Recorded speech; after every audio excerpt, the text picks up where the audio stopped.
was cool, Man, I man. don't know why I felt like you just left right after graduating. Did you leave the city like right away? Kind of, but not really. I just started working so much regional stuff Uh huh. and spending a good amount of time at home, especially when my mom moved back and stuff like that, and just spending time around family. But yeah, people were like, "I thought you moved to LA. I thought you moved to DC. I thought you." I was like, Yeah. "Nah, I kind of just locked in and just was working regionally and really enjoying it." My first job after Shakespeare in the Park, I got that fall. I got a job in Baltimore Hmm. doing dangerous liaisons. That was my first equity contract. And so being in that area, then the next year getting a job in DC, the next year getting a job in DC, and Oh. so I've worked at STC 4 times now, Chicago, we're at Arizona. So I've done a lot of regional stuff. Yeah, Hmm. yeah, yeah. A few TV things here and there, but there was a big gap, especially during COVID. It's a big gap for Yeah. everything. What But was you did a comedy, right? Romantic comedy. What was that? oh, set it up. Yeah. Yeah, yeah. That was I worked with the guy who was the office buddy with me was an NYU guy. I can't remember his name, but it was fun just being on set with him. We showed up and it was really gloomy out that day, and the director was like, we're gonna have to come back. The opening shot of the office, I wanted to be sunny because it was it was a downtown office with like beautiful view. Like, I want the sun to be coming in, so you guys are gonna get an extra day of pay. We were like, yes. Yes. It's like double my pay. Yeah, let's go. But yeah, I got to work with Glenn Powell. We were basically just like office douchebags, Yeah. but Yeah. even between takes, he was a real nice dude. No, I Yeah. remember. I remember. It's like, yo, look at Paulie. Yeah, I got so many texts from people who still watch that movie. They're like, "Is that you?" Yeah, of Like, yep. course. Of course. I mean, I don't think there's anyone else that really looks like you in the Yeah. business. You have a very unique look, especially with Thank the you. stash now. Yeah, man. I don't know why I had to do a mustache for I did what is it? Importance of Being Earnest. And Mm. so I had to rock the mustache, and I kind of just ended up liking it. And then I was watching like Good, the Bad, and the Ugly, and I was like, yeah, I like it, but with like some scruff on it. I was like, Yeah. I don't know, I kind of like this look. So you just kept it. Yeah, I've been rocking with it. Most productions will have me like kind of shave it. For the last one we did, it was like post-apocalyptic. Yeah. So it was like I had beard and everything everywhere. And just recently, last week, finishing that, I was like, all right, I'm gonna go back to this mustache. Nice, nice. Are you still in Harlem? Yeah.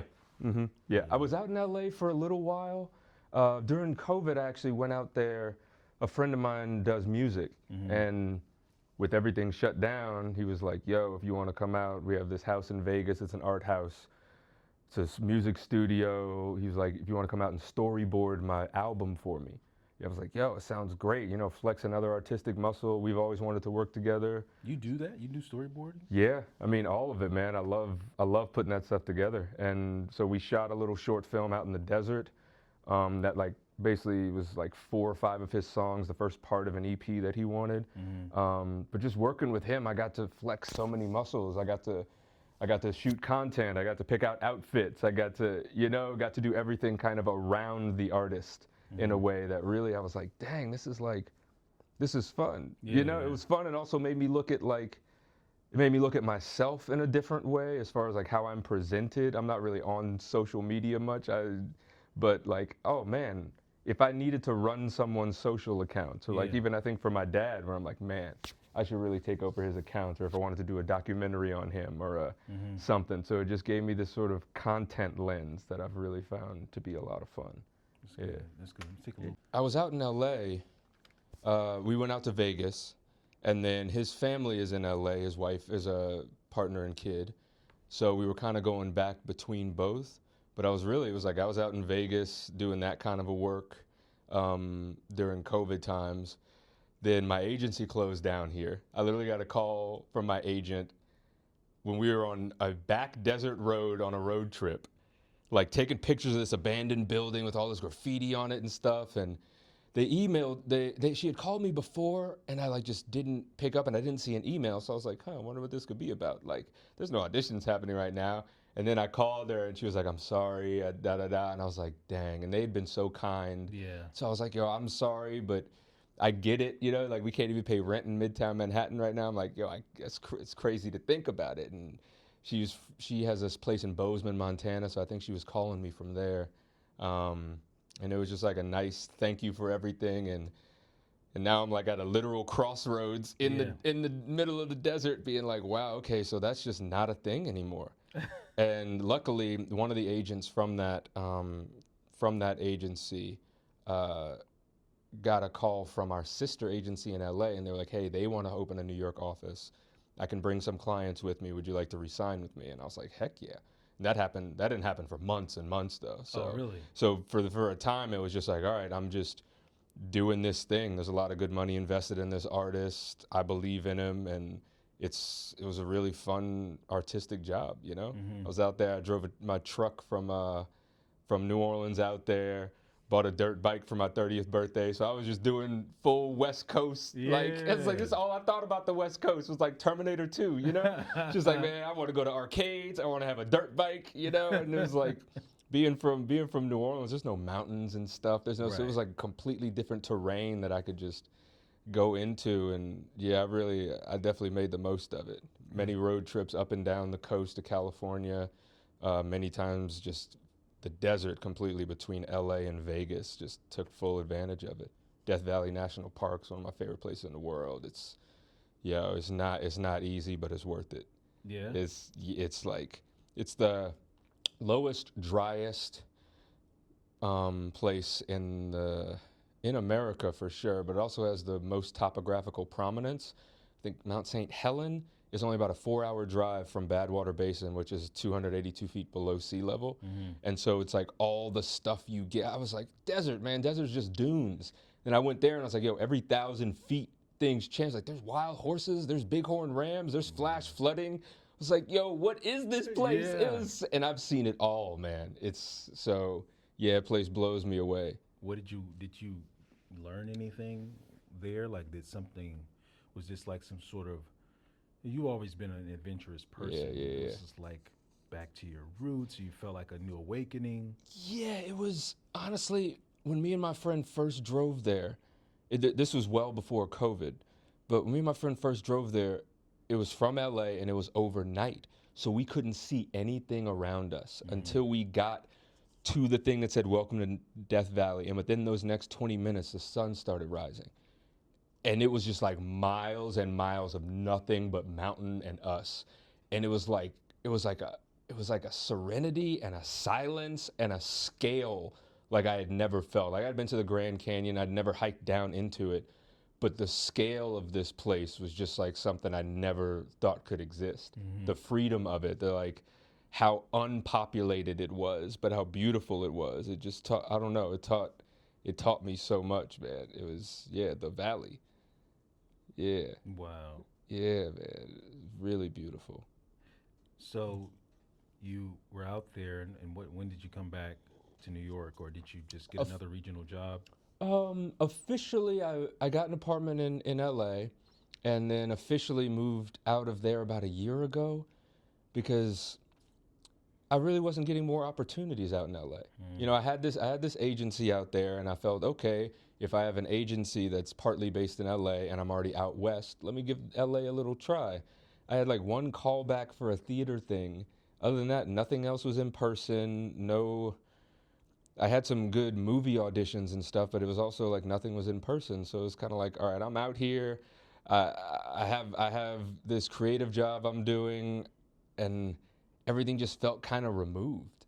You know, it felt removed from family. My brother was out there, so it was great to spend so much time with him, spend his birthdays with him, invite him Yeah. over for holidays and stuff. But having my dad so far away and my mom so far away, and with everything that's happened in the last 5 years, it's like a lot of families passed away. Yeah. A lot during COVID. I've lost some friends, and it was just like, all right, man, why am I trying to water this thing that's way out here? You know, it's like so over the past year, it's been so nice to have the flexibility of I'm gonna go down and see my mom, I'm gonna go see my dad, I'm gonna do this regional job, this and that, and it's just been fun to have that kind of flexibility, man. I've been taking the Amtrak Yeah. it's called the Crescent from New York to New Orleans. It's like 36 hours or something like that. Wow.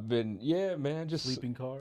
not yet. But they don't have any middle seats. Each seat is basically a first class seat. It reclines completely. There's a cafe car. Oh. You go by and see the whole country, and yeah, great time to read, great time to write, great time to just relax. And so yeah, this last year I've been just, I don't know, filling myself with gratefulness and appreciation and slowing down and figuring out where I really want to settle. Mm-hmm. And my family's land down in New Orleans, one of their spots just got historical recognition for being the first black-owned dairy farm in the state of Louisiana. Wow. Pecan Grove and Dairy Farm, Dupree Lane in St. Rose, Louisiana, which is about 35 minutes from uptown New Orleans. Um, And that's nice. How long has that been part of the family? so long, man. Uh, man, I want to say late 1800s. Yeah, they used to own the land all the way back to the airport, and then started selling it off little by little, especially with like the segregation of the school system. He was like, well, I don't want to own land in this parish that has these laws, and he kept kind of selling it back and back. But they used to own from the swamp to the river, and now it's just right off River Road. It's a nice plot of how many acres? Maybe 8 or something like Mm-hmm. that. But I have one uncle that lives out there, and that's it.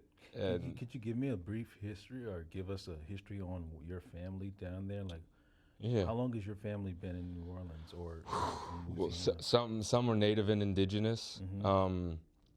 On my grandmother's side, I know they came up through Quebec. Part of them from France came up through Quebec and down the Mississippi River and ended up settling in Louisiana after the what is it the Acadian Inquisition, where they like didn't want them staying up there, and they're like, "Yo, y'all got to get out." Um, yeah, but it's my mom's done a great job of retracing our family tree and history and stuff like that, and Mm-hmm. it's something that I really want to make sure, and especially in situations like this, that I can explain a little more. Yeah. But as far as I know, it's like they've just been there for forever. This is the land we've had. He, I think he had a dairy farm that was uptown somewhere, and then they really kept just getting bought out and moved and things like that for racial reasons. Mm-hmm. And he was like, yo, if they close me down here, I'm gonna go here. If they close me down here, I'm gonna go there. And so it's really just a story of resilience. Was that mostly And like competition? People trying to eliminate the yeah, competition? pretty much. Yeah, it's like this. You ever seen the show Tulsa King? I've looked this show up on like where to watch or whatever, and Yeah. I don't know if it's Paramount Yeah, Plus it's or Paramount something. Plus. But they're about to do one in New Orleans with Sam Jackson. I think the same producer or something Yeah, like that. Taylor Sheridan. Something like that. They're about to shoot one in Louisiana. I forget what exactly about, but yeah. He's really big on shooting things like I guess Old West America. Yeah. Even current things that are, but mainly about family legacy. Yeah. And you made me think of that because in this, they're now in season 3, and in season 3 they're dealing with a distillery, and in these two families who are, I guess, have been at odds with each other for years and decades, and there's this one, evil factor in the situation that wants to take over everything and will do anything to do it to take over, and you know a lot of things come down to that. I feel like that good versus evil thing, right? Yeah. I want what you have, and so I'm gonna do evil things to take it away from you. You know what I mean? And these powerful dynamics are in most of Taylor Sheridan's shows. Yellowstone, Yeah. 1888, 1920. Land, what's it called? Land Guy or Land Man?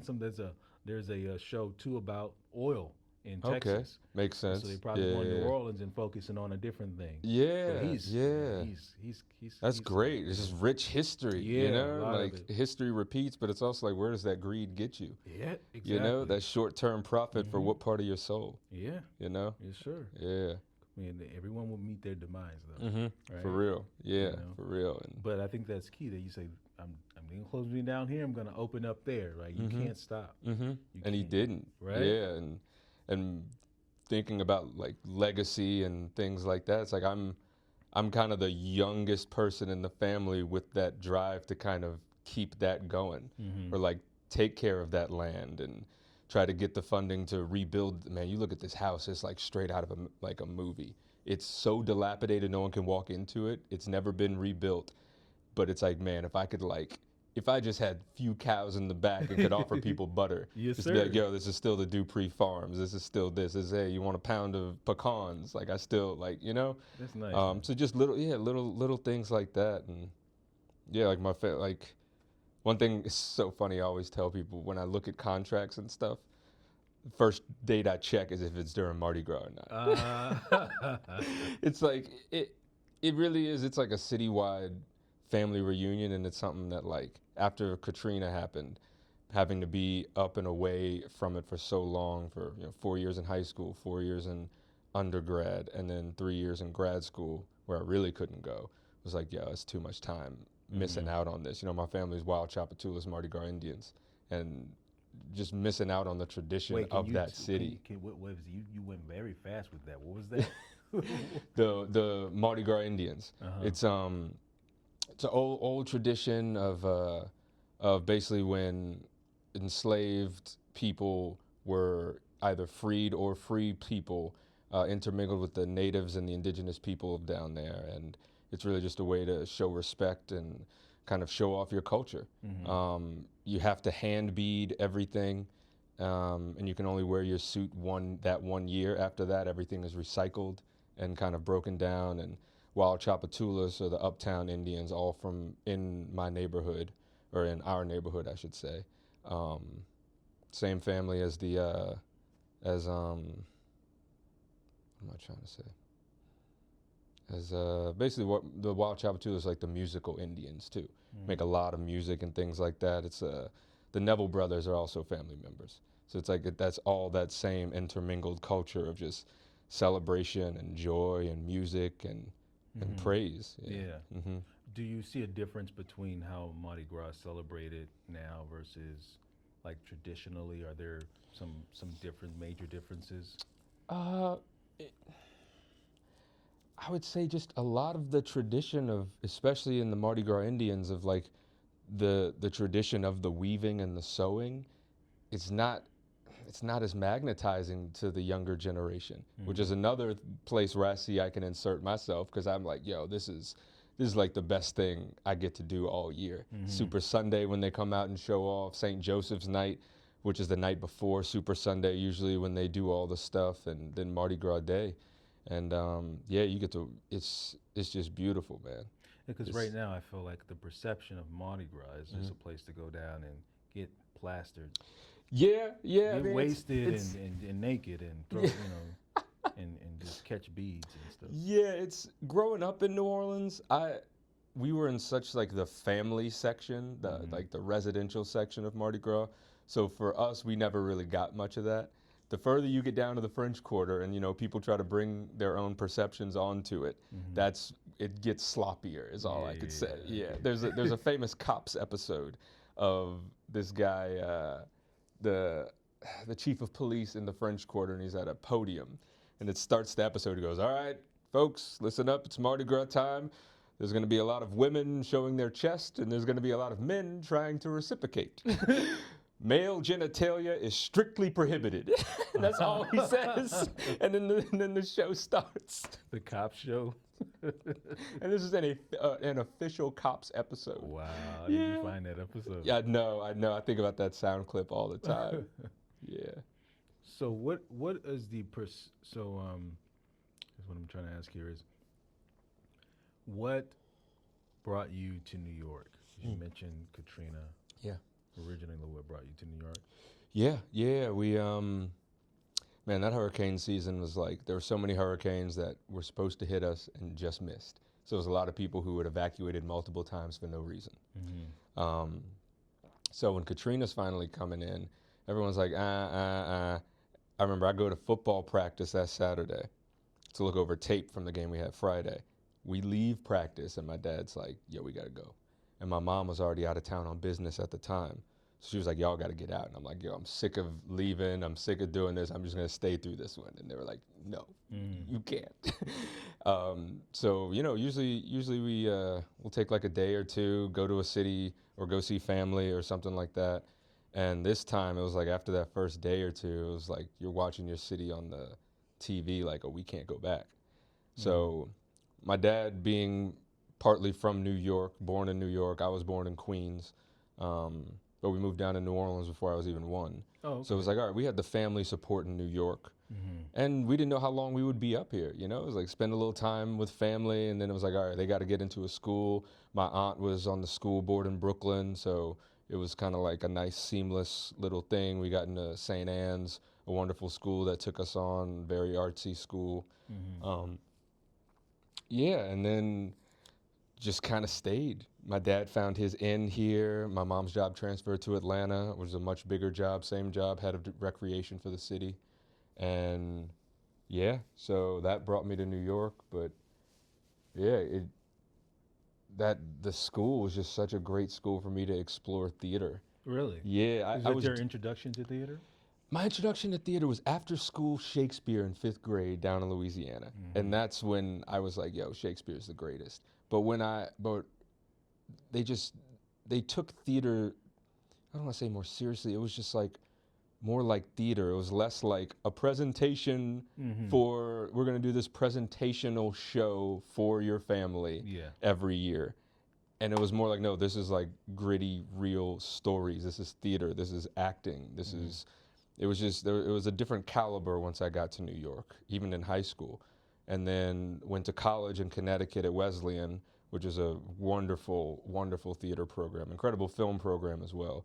But the professors I had there were absolutely incredible. And then right after that into NYU. Mm-hmm. So for those 7 years of, well, 7 years, nah, 3, Weird. 11 years of education Mm-hmm. was all in this little area. Um, and yeah, I've really, theater-wise, haven't worked.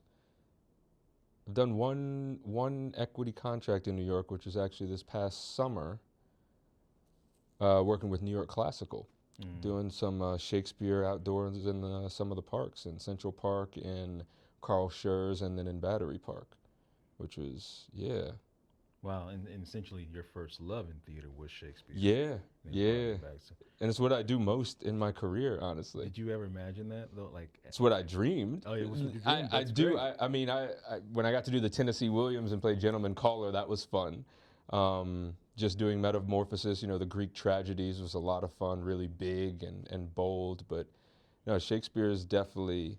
Anytime I see any theater doing a Shakespeare, I'm like, when it's worth it, it's like, Mhm. yo, please get me in for that audition. Yeah. Please get me. But yeah, I love it so much. Yeah. So are your LA reps repping you in New York as well, helping you get They gigs have out here? they have a New York office here. Mm-hmm. So, and I really only talk to the New York office. The LA office will send me certain things, but it's mostly the New York office. Mm-hmm. Yeah. So would you call yourself more of a stage actor than a TV actor?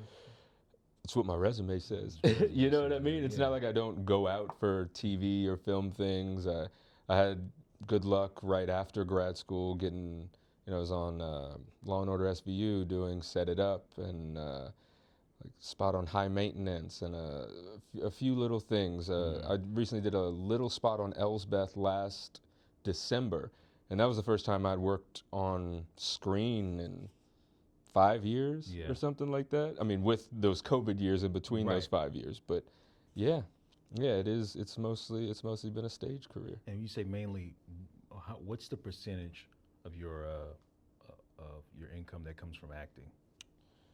I would say maybe 50. And how do you 50%? supplement the other half? I had that wonderful job working with my friend out in LA. Mm-hmm. We've since done a few other projects together. When I'm in New Orleans, I pick up some landscaping work, pressure washing work, certain things like that. I've flipped 2 dirt bikes, So yeah, you flipped them. You've yeah, you bought and sold them. bought and sold. Yeah. For a So profit. I know, yeah, I know how to. So I know how to tinker. I know Yeah. how to, find things, and yeah. Most recently, about to get my certification for personal training and stuff because that's a passion I have. Fitness. Yeah. Good, Mm-hmm. yeah. Yeah, So yeah. but you've always been into. You always been fit. Mm. You played football in high school, right? No, actually, just in college. Just in college. Yeah, just How did ran that track happen? and played football in college. So so in high school you only acted. Yeah, I played soccer, basketball, and baseball. my school in New Orleans, I was football, basketball, track. Mm-hmm. The school in New York didn't have football, but I still trained with my football team every summer down in New Orleans when I was Mm-hmm. there. I was a camp counselor and I trained in football. So when I got to college, I remember walking into the coach's office one day and be like, "Hey, I wanna walk on the team." They're like, "All right, where'd you play your high school ball?" And I was like, "I didn't." And they were like, "Okay, Yeah. kid." They're like, "We'll give you a tour of the facility." And I'm walking with the guy, and he's like, "Yeah, so this is the." I was like, "Yeah, I've already had a tour of the facility. I just really want to play." And he's like, "All right, man. What's your 40 time?" And I told him, and he was like, "I'm gonna get you a workout packet, and you let me know when you get into this school, and we'll send you some more information." And so I got the workout packet. I did all the summer workouts that were required, showed up, and I was starting as a freshman. So what's a workout packet? Basically, they want you to be hitting the weight room 4 times a week in the off season, plus doing some sprints and some things to get your endurance up. So Mm-hmm. that's how I spent the whole summer before my freshman year of college. Put on about 10 pounds, and yeah, got faster, stronger, and went into that season ready. And who helped you do that? It's just me. Just you. So you already knew how to work out on your own, and Yeah, yeah, yeah. All the form and all that mm-hmm. stuff, and yeah, then it was just about we got free gym memberships working as camp counselors on Tulane University's campus. Mm-hmm. So right after camp was done, it was like boom, right to the gym, and then yeah, if I had to hit the turf or whatever to do drills or sprints, that's what it was. And what did you eat to get your weight up? Man, I wish I knew about nutrition the way I do now, because I probably wasn't eating enough. Uh, But just real eggs, potatoes, anything over rice, gumbo, po' boys. I couldn't burn enough. You know what I mean? I couldn't burn enough. No matter what, you're gonna lose weight, especially in season, because you're just burning so much. But man, I wish I knew about fueling my body, what I know now, what I knew then. mm-hmm. Because man, it's so yeah. That's good, man. Where are Mhm. you getting your certification? I think I'm gonna get it through Equinox actually. Oh, that's awesome. That's one Yeah. of my. That's my gym. Yeah. Yeah, Yeah. yeah. Which one? I go all over, man. But I'm mainly at Scarsdale. I go to 76th Street, Okay. 76th in Columbus. I was just at Columbus Circle before this. Oh, nice. Yeah, yeah, Heck yeah. yeah, Yeah. It's real, man. Those facilities are so nice. yeah. Yeah. They're opening up a new one down in I don't know what that area is called, but Hudson Yards? yeah, it's the Hudson something, but not Hudson Yards. It's Okay. Hudson, but it's not in Hudson Yards Huh. because they already have one in Hudson Yards. Right. They also have an Equinox Hotel. Hotel. Yeah. Crazy. Um, but yeah, they opened up a Dumbo or Domino. Hmm. They opened up a location last year in the Domino Sugar, some sort of facility. Oh. And then before that, Nomad. So they've been opening up mad locations. Are you part of the Equinox now, or No. no? No, no, no. That'll be happening this month. It's between them and I have an in at another gym. Mm-hmm. So we're in conversation right That's now. good, man. I Mhm. hope it's Equinox so we get to work out together. Yeah, You maybe definitely, get to be man. my trainer. Hey, I would You love know, I'm that. 40 plus now, man. So it's harder to keep things off. You know. Yeah. You I know? definitely I got up there during COVID. Yeah. I never and I had been bulking myself up, Mm-hmm. but over the last year I've probably shed like 25 pounds. I was like Wow. 205. Ooh, Whew, I was holy. husky. It felt good though. But then Yeah. I just had to do a show where I had to be naked on stage, but we ended up like giving me like a bikini bottom. I was a god of love, so I was like, okay, I need to dial it in. Now, was it? Did you have to when you said you put air quotes up? Was that your choice not to be fully naked, or was that like a artistic? Yeah, honestly, it was when I did the audition, I didn't even that role doesn't even have lines, so I didn't audition for that role. They didn't tell me what roles would be in the track since they were still trying to divvy it up on people's strengths and what practically works in the play.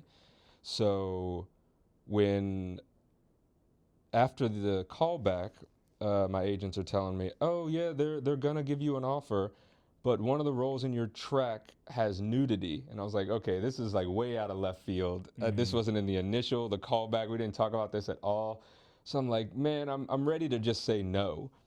And then they're like, regardless of how you feel about it, they're going to give you the offer. So I was like, okay, so they're already into having a conversation about it. And I was like, all right, what is, so I read like that part of the play and I was like, this person comes on, then just takes a nap naked on stage. I was like, I ain't just going to be laying there. I was like, and it's also like, then I was like, all right, I don't know what the lighting will be like. I don't know what the intimacy of the theater is like. Like if it's obscured enough, maybe. But then I talked with the director and she was like, no, the theater's too intimate. I don't want that.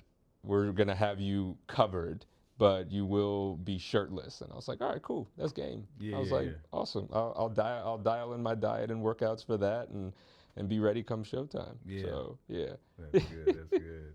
Hey, man, everything, you have to talk those things through, right? Definitely. Yeah, I was like, I need to know. I don't want this to be any sort of like gray area. And then I show up and they're like, well, it is in the script. I'm like, nah. You have to pull up. What was that show that we did?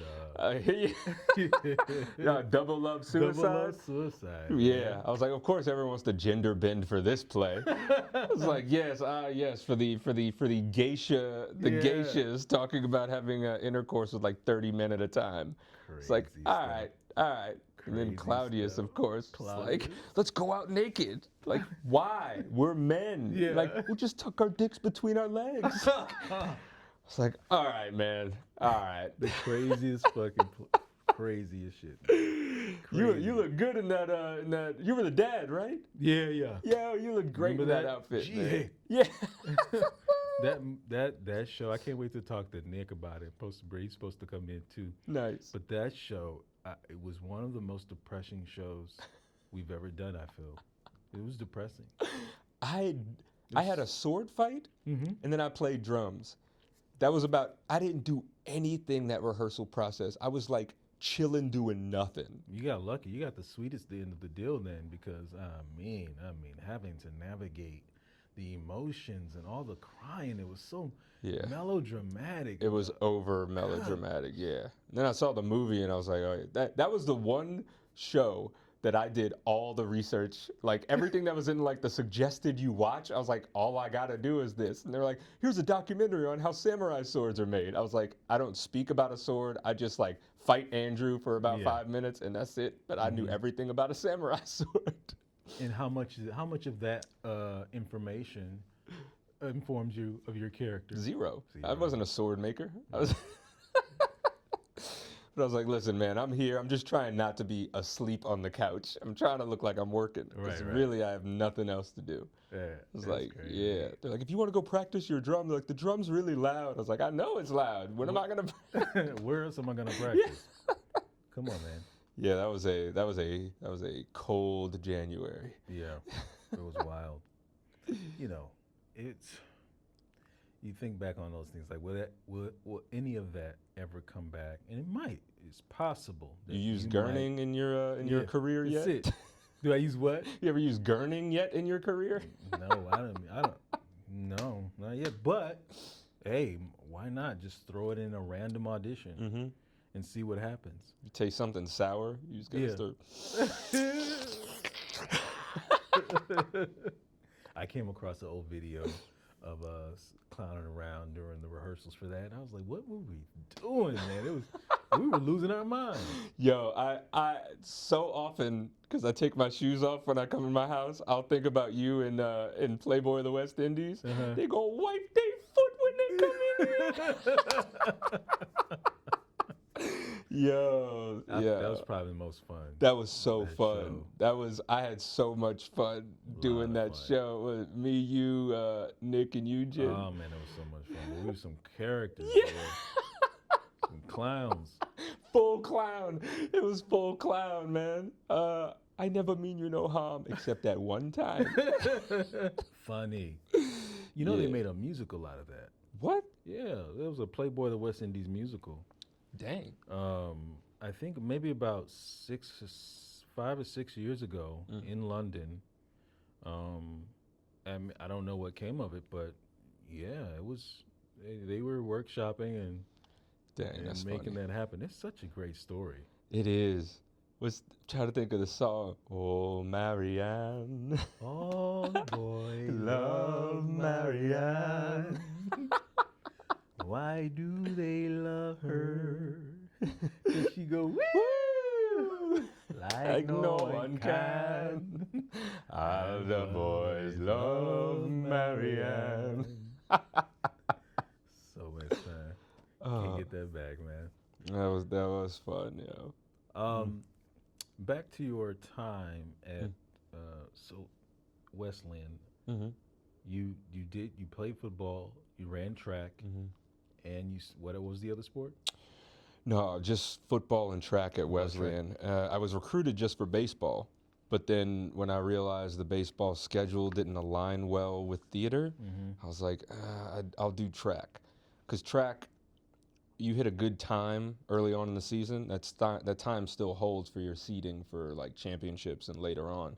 So I knew I could tell my coach, hey, shows were only one weekend in undergrad, so I could tell my coach, hey, this weekend I'm not going to run at this event. Or if that weekend was a home track meet, I could run the races I needed to run and then still make the show that night because we were right on campus. There was a few times where actually it was a meet I needed to run in. Someone drove me from Massachusetts back to campus, which was a little nerve-wracking. But yeah, and then the first season I didn't play football actually was because I wanted to do that production so bad. It was the faculty production.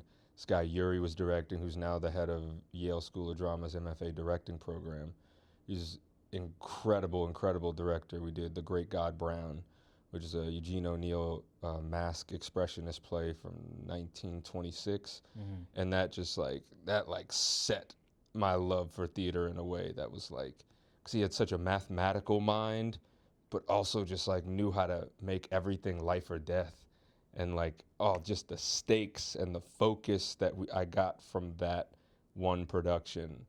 I think it took my professionalism to a different level and my focus and what's possible. The ceiling just like hot air ballooned, you know? Really, that one production? Yeah. What was the rehearsal process like? We did a lot of mask work. And I remember he led us on a lot of guided meditations early on. I remember we laid on like a wooden floor and he just like guided us through, and then like we all woke up, like opened our eyes, and he was like, so how long do you think we did that for? Some people were like 40 minutes, 45. We were in it for like 2.5 hours. Oh. I was like, yo, what? And it was, I think a lot of times early in productions I found professionally that when you do exercises, I'm like, how is this translating to what we are going to be doing on stage in this? Etiquette things, sure. Learning the time period and things like that, of course, but like actual raw physical exercises, sometimes I'm like, this is floof. I'd rather be doing script analysis. I'd rather be on our feet blocking this thing and figuring it out. Where that was like, wow, I see how exactly this is going to translate. The mask work we did was beautiful. He was like, you know, how to hold the mask, how to comfort the mask. You never put your fingers through its eyes. It is a living being, you know? It's like, so it just gave us this really preciousness about the mask and how we become each character. And each character was different with and without the mask, because the story is this guy, there's a really artistic guy and there's a guy who's not so artistic. And the artistic guy basically kills himself, and the non-artistic guy takes his mask and tries to pretend to be him, to be artistic. But every time he takes the mask off, you can tell it's damaging him because it's too much for him. And it's like, so it was just all of this, like who you are with it and without it. It was about art and love and sacrifice. And it was just like, it was big and beautiful, man. It was, yeah. That sounds like an amazing experience, man. Yeah, it definitely was. And it was around that time in theater where like everyone was doubling and tripling one role. So it was like it started off as 1 and 1. And then the artistic guy started to get crazier and crazier. So he split into 3 people. So now it's 1 actor, 1 role, 3 actors all sharing lines and not sharing lines and moving together and then not moving together and staggering movement. It was like sort of Jabberwocky at times. And then the 3 die. and then the one guy puts on the mask, and then there becomes 3 of him, and then 4 of him. By the end of the play, there's 5 of him. And it's just like all these actors trying to scramble to be this one person. And it was like, yo, it was deep, man. It was real deep. Man, Yeah. did you guys film it? I'm pretty sure he filmed it. Yeah. Yeah. I would love to see it. Yeah. And you could tell he was like, so many people could tell how hard we were working. I remember my dad going up to him and being like, "Oh man, I could tell y'all worked so hard on it." And he was like, "Oh." The director, he was like, "It's like that's the worst. You don't want the audience to see the work, you know." Yeah. It was like we were undergrads. We were still. I Yeah. understood that next level he wanted us to get to, but it was like, yeah, man, yeah. Do you still take acting classes and workshops and? I haven't. I had a castmate who I've worked with in Baltimore, who I worked with this past summer, Kareen, who does clowning and mask work. And I almost took her class, but I ended up being out of town. I really wouldn't mind taking more either film classes or even audition classes. I don't know. Not necessarily audition for theater, but yeah, for film. I can never. Not that I'm necessarily trying to cater to what I think someone wants, because I don't know if that's ever beneficial. But yeah, just to make sure there are no glaring holes or mistakes in what I'm doing. But yeah. What's been your return on self tapes? About how many have you done in the past 6 months? Ooh, 6 months. Uh, I've booked no film in the last 6 months. 2 things on theater that came through initial self tapes and then in-person callbacks. Yeah. How many have I shot in the last 6 months? Dang, I don't know. I know in the last 2 months, I've shot maybe. Sorry. In the last 2 months, I've shot maybe 4, maybe 5. I have to send in a 5th one today. Yeah. It's already shot. It's just Actors Access isn't uploading my stuff right now, so I'll figure that out. And how do you get a reader every time? Yeah, pretty much. Which you also hire? is like, You hire someone? no, usually a friend of mine, usually an older castmate of mine or something. I'll be like, hey, do you have time to read this? Like, I'm trading off with a castmate right now who needs help running understudy lines. So I'm like, yo, of course. But some people like the self-tape stuff. I really don't. I really, I don't like to be in control of either my final take or micromanaging myself. I like to just show up ready, do it, take a note, do it. Yeah. And also, I don't like to take other people's time. Yeah. I feel like I would rather hire someone, honestly, because then I'm like, all right, this is a transaction. I'm going to take this long to do it. Sometimes I feel like, all right, let me hurry up. I don't want to waste this person's time.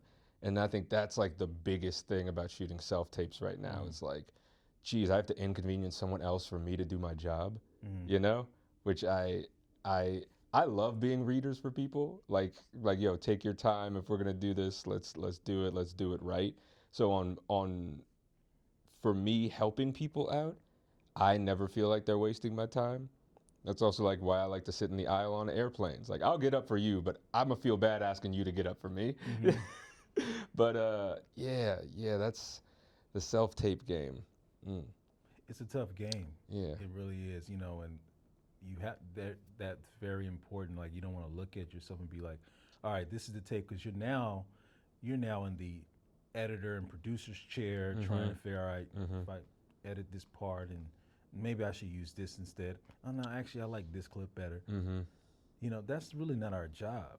Our job is to show up and perform. Now we got this whole new dynamic. Has any of your work been about like spreading a certain message? Like, I'm doing this because it's to get this message out, about anything, about how you believe. But basically what I'm asking is, what kind of roles that that you gravitate towards and like most likely would love to do that's an expression of who you are?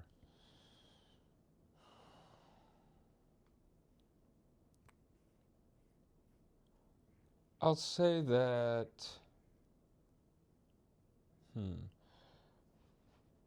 I can speak as far as like Shakespeare roles.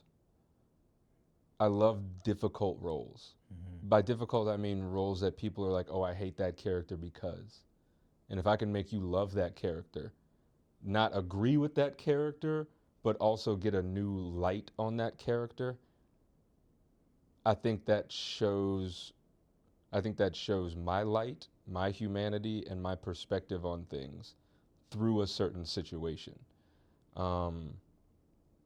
Which I guess shows me or my thoughts on, or to not comment on something, but really to walk in someone's shoes. And I feel like once you walk through that, it's like the judgment of it kind of dissipates when you can show the real love for that difficult person or that difficult character. Like getting to play Claudio in Much Ado, or getting to play Bertram in All's Well That Ends Well. These are like, people are not supposed to really like you. You're supposed to be, but if you can, yeah. No, that's just really finding the heart of it. Yeah. That Bertram thing. I don't know if you remember being in the room with many of the debates about who he was as a person when we did All's Well That Ends Well at NYU. But many people would just characterize him as an asshole. Yeah. Brat, a selfish guy, and I was classist. Like, you know. And I'm like, wait a second. What are some of the other layers there? Because you can't just go off of just the negative part of a role. If you're playing a role, you definitely have to be. If you're gonna take on a role, you have to be that role's lawyer, right? That's it. Yeah, that's a great way of putting it. Yeah. Like, it's your job because you never know. You never want an audience to be like, I already know who this is. Yeah. Right? Because that's prejudice. Prejudge you based on look, based on the two lines you just said. Right? But I think like the real craft comes in when you can change someone's mind, right? Just by how you said, okay, this is what I see in this role, and I'm gonna help you see it too. Yeah, to dissipate the judgment. Yeah. With Bertram, that was a lot of fun. Yeah, you think he's a guy who, his dad has just died. He's never had freedom to make a choice for himself. Right. He really wants to go to war. Everyone's saying he's too young. His dad dies. Now he has to go serve another king, but he's the head of his household now. And he can't even go get a woman for himself. Right, for himself, his own. It's just for his own. Yo, I don't like you. I say, what? Right. So yeah, just having that and not like you have to say the lines, a physician's daughter and me? What?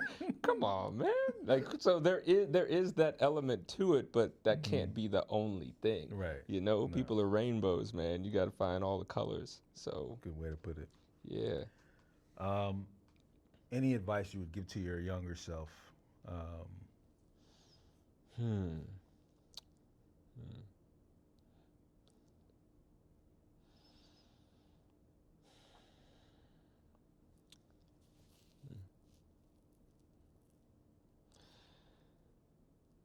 You say hell no. Yeah. No, there was a really fun letting go that happened when I did my first production after COVID. It was the Much Ado at Shakespeare Theater Company. It was supposed to go up spring 2020, and it gets canceled for a year and a half. They said they're going to put it up. COVID's still going on. They have to push it again until winter of 2022. And man, just the appreciation I had for going back into the theater, especially that theater, the Harmon Stage, was like, oh man. I was like, why was I taking this so seriously? Why was I so tense about this? Why was I trying? It was like there was like a freedom and the play helped, especially the company and everything, that it was a comedy and that it was all about playing, and like we were going full clown in many moments, which was very fun. But yeah, I would just say let go a little more. Like take certain things off the pedestal, and that joy. Joy, go. And feel cold. Yeah, but that that definitely hit a shift where it was like, yeah, and so much, I think, especially in the first, like in previews and the first week of a production, you're trying to like, I am trying to hit the marks of what we last did in rehearsal. Mm. Not to keep things stagnant and the same, but just to like, so that your teammates, your castmates know, okay, I can rely on you to do this every night. And then there starts to be a time where it's like, let me dance with this a little bit. Let me see what else I can get out of this. And then some lines, and sometimes you're like, okay, that wasn't it, but I'm not Mm. gonna carry that burden on my back into the next performance. I'm gonna say, hey, that didn't work as well. Let me go back to this. Let me find, and yeah, just allowing it to continue to grow in a Mm. fun way, and just being light with it. Yeah. Yeah, not trying to show my homework on stage. You know There what you I go. mean? And yeah, yeah. Now, do you think that a lot of, of acting, is it in this profession, in the Mm. business, for you, is it luck or Mm. skill?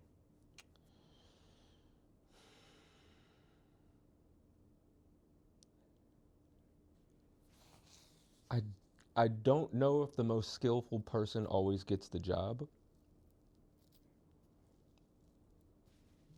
whether that's me getting a job or me not getting a job. You know what I mean?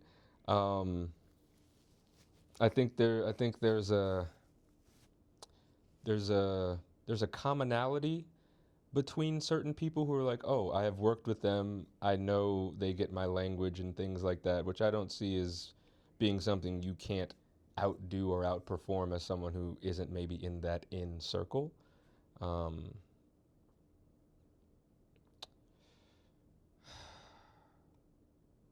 yeah, that's a tough one. I don't know. I don't know. Yeah, Combination. yeah. And what is Is it it like? What is about it? hours of training? Is it about amount of intention you put into the work? Is it can a lazy actor be a working actor? Yes, Yeah. definitely. I think I think there are certain people who can just like pick up a script and go in unprepared and book a role. I think that is 100% something that happens. For me personally, I know I need to be over prepared every time I go into a room or don't. And yeah, I don't think that the latter or the first is a recipe for longevity and success. Mm-hmm. And also, just like in my heart, I don't. That's not how I want to present myself. Is someone who's unpassioned or who Mm-hmm. isn't gonna put their all into something. If I'm going to do the audition, I'm gonna fall in love with it, Mm-hmm. and I'm gonna try to give it all the skill and passion that I have. Is I don't know. They say luck is when what preparation meets opportunity. Mm-hmm. So yeah, sure, there's a little bit of luck. Yeah. Right. Yeah, but I don't know. I don't know if it's about getting lucky. Yeah. Yeah, yeah. And then for that actor out there that Mm. is thinking about being in this business, what would you have to say to them?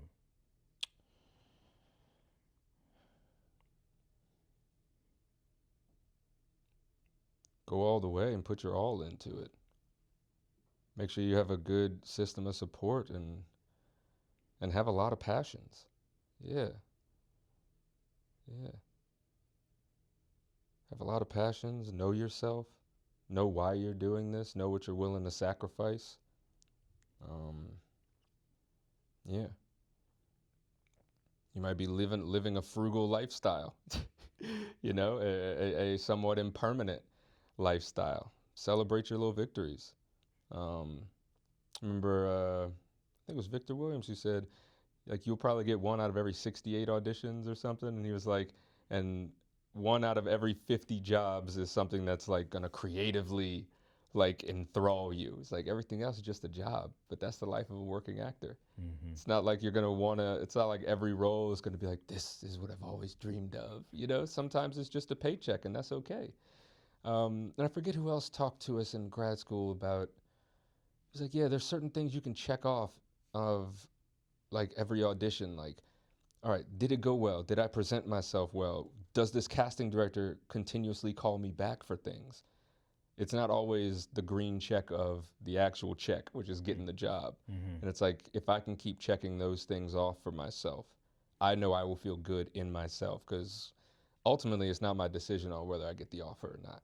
I control the controllables, you Mm-hmm. know, and yeah. And what are you going by now? What's your you going by Paul your Deo Jr. is the official stage name, but everyone calls me Paulie still. Yeah, okay? always Paulie. And Paula, do you feel like you made it? I think that there's definitely a point where I dreamed of having what I have now. So, Amen to that. yeah, yeah, for sure. I might just leave it at that. Yeah. All right, and I think we can wrap right there. Awesome, awesome. Anything to say? Tell people about this podcast and where to watch it. You're in the waiting room. It's called In the Waiting Room. In the waiting room with Rashad Edwards, y'all. I've been listening to it on, I guess, Apple Podcasts, whatever the app is that comes on the phone. I've been having a great time listening through it, listening to actors. Have been a joy just sitting here talking with Rashad. He didn't say action. He didn't say go. I don't know what he recorded and what he didn't. But it's been a good time, man. Hopefully he brings me back for season 2. Of course, absolutely. This is good, bro. Yeah.